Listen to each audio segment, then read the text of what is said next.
first leg of the first jackpot comes up in race 5. It's over 2,400 metres. It's a merit rated 73 handicap. 2:30, the gates should open and runners sent on their way. Graham, a very difficult race. You and I have both found a horse here for our horses to include, or horses to watch out for, in the form of number 2, Smart Socks, and number 12, St. Philip. But it is a horrid race to try and predict the first horse past the post, let alone first 4.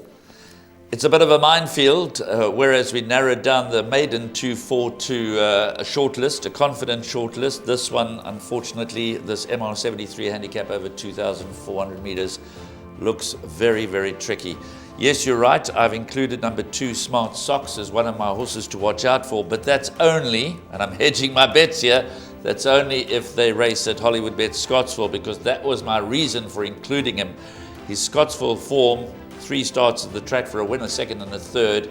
He's always shown his best form, this 4-year-old son of Mambo in Seattle, at Hollywood Bet Scottsville on the turf. If they switch this to Hollywood Bet's Gravel on the poly track, then I will certainly be taking a different view of number 2, Smart Socks. But you've included number 12, St. Philip, yes, as one of your horses to watch out for. Yeah, Marchfield Gelding. He's not the best at Hollywood Bet Scottsville, so if they do revert, or they do change to Hollywood Bet's Gravel, then I'll be a little more confident with him, number 12, St. Philip. But if they remain at Hollywood Bet Scottsville, I'm still going to include him, because the Garth Puller stable is bang in form. Tubbs Gumede rides. Yes, they are drawn deep, but he comes from off the pace, as he has always. So certainly, well, not always, he has raced handy, but recently he's been coming from off the pace and running well. Never too far off the action, St. Philip. Like you, not a good selection, not a confident selection, but just one to watch out for. For me, the one they're all going to have to beat, Graham, possibly could be number 3, Long Rain. And earlier on, I mentioned about the Justin Snaith horses that have relocated to the province. This one, since relocating to the province, has shown quick, sudden improvement, and that's what I like to see. That last run behind Arrow's Mark, there's been one runner, one winner out of that form line. I like Long Rain, but as we said, we could go on and on about this race. That's how tough it is. Well, number 3, Long Rain, has been priced up, a weak favourite at 7-2. He's entitled to that position in this low-grade handicap.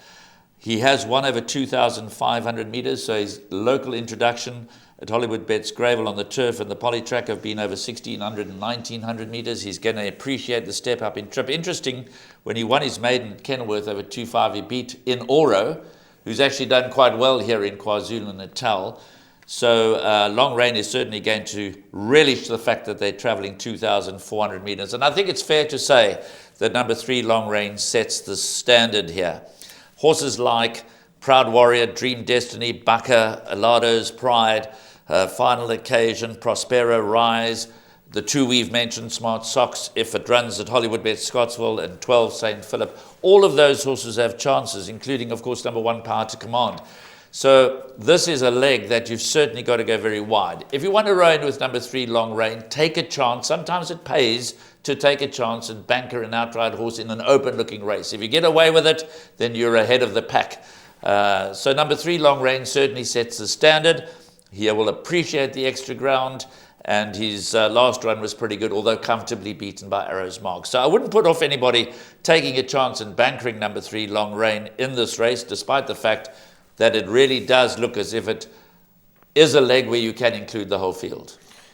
Let's see how the race unfolds. We've given you our thoughts, competitive, but if it finishes like we've experienced over the last couple of race meetings, anything to go by, I'm sure we're in for a thriller for race 5 on Sunday.